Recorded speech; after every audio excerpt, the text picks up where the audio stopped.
Samahan nyo nga kami ngayong araw na to. Para na nga warehouse tong bahay namin dahil napakadami nga namin parcel. Diyos ko, day. Bago ko nga buksan yung mga parcel na yun, ginawan ko muna ng breakfast ng aking mga fur babies. Special dog nga pala yung dog food nila, not sponsored. Pagkatapos, nilagyan ko na ng tubig habang nagpapalambot ako ng dog food, kinuha ko na din yung mga kailangan ko. Meaty blends nga pala yung una ko, duck liver nga pala ito. Ito nga pala yung protein at nagbibigay pampalasa para lalo sila ganahan kumain. Next naman itong wellness blend malunggay. Ito yung nagsisilbing supplement para talaga maging healthy ang ating mga fur babies. Next is fresh blends. Sweet potato nga pala nilagay ko, dagdag na vitamins at nutrients. Lastly, itong VCO. Dahil nakakatulong to para maging healthy ang mga skin and coat nila. Mga best, dahil small breed ang fur babies ko ay 1/4 teaspoon lang nilagay ko. At isang pump ng VCO. Dahil alam naman natin na masama ang sobra. Huwag na huwag kayo basta-basta maglalagay sa dog food nila, magbasa kayo ng feeding guidelines. At eto, ang Disney princess nyo ay tinititigan lang yung pagkain. Kasi naman, nag-aantay subuan. Diyos ko, day.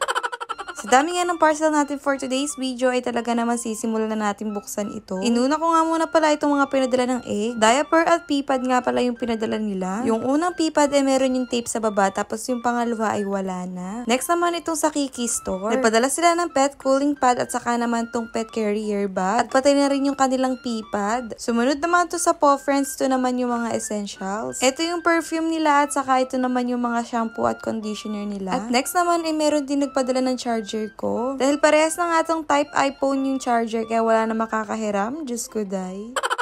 At hindi na rin ako magpapatalo, bumili na nga din pala ako ng 2 trouser dahil buy one take one nga pala yun. At last parcel nga, ito namang sa Best Bud. Bumili na nga pala ako lahat ng dehydrated treats nila. Dahil hindi na nga ako nagbibigay ng kung ano-ano pang treats. Dahil itong dehydrated treats nila ay single ingredients lang at no preservatives. Kaya hindi talaga ako nag-alinlangin na ito na lang ibigay sa kanila. Next naman, ito na nga yung cooling pad. Lalagyan ko na nga siya ng tubig para maitry na. Katapos ilalagyan sa rep para talaga lumamig na. Sobrang ba magkamot ng tenga mga fur babies mo? Pinalilinisan nyo nga sila sa part ng mga katawan nila pero yung tenga hindi, kaya naman ganito nakadumi. Alam nyo ba nagkakakos ng bacteria at saka diseases kapag hindi nyo nililinisan ang tenga ng mga aso nyo? Kaya naman gagamit ako nitong pet ear cleanser. Ito nga yung ginagamit ko sa kanila dahil napaka-effective nga pala ng ingredients na ito. Kasi iba nga palinis sa tenga ay nagko-contain ng antibacterial at antifungal ingredients na nagpa-fight ng ear infection, kaya naman nagkakakos ng bacteria at saka fungi. 2 to 3 drops nyo nga lang pala lalagyan yung tenga nila tapos i-massage nyo. Pagkatapos naman ay dahan-dahan yung lilinisan yung loob. O diba, sobrang dali lang maglinis ng tenga ng mga fur babies natin. Kaya wag nyo na antayin magka-bacterial fungi ang mga tenga ng mga fur babies mo, mag-check out ka na. At etong si Rini, napakapapansin. Nagpapaakyat siya pero pag kukunin ko na ay lumalayo naman. Diyos ko, day.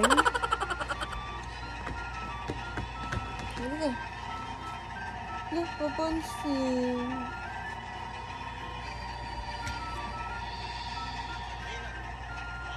Ika na.